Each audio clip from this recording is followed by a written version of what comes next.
গোপালকে আছি হিংসে কেন?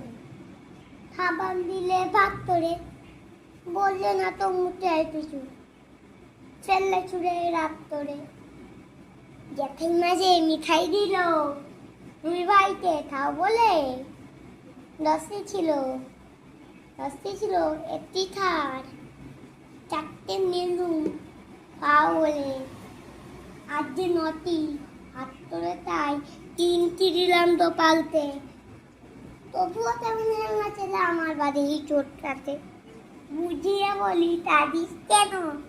তুই নেহা টনিস তো, বয়স বুঝে সামনে থাবি, তা নয় নেহায় অনিষ্ট। 3টি বছর তফাৎ মোড়ে, জায়গায় সাত দুলটি তাই মোটটা আমার 6টানি হয়। 3 বছরে 3টি পাই। তাও বোঝে না কেবল তাকে থাকতে পারে শয়তানি। এসে আমায় মিঠাই ধুলো, খেতেই হলো 7খানি।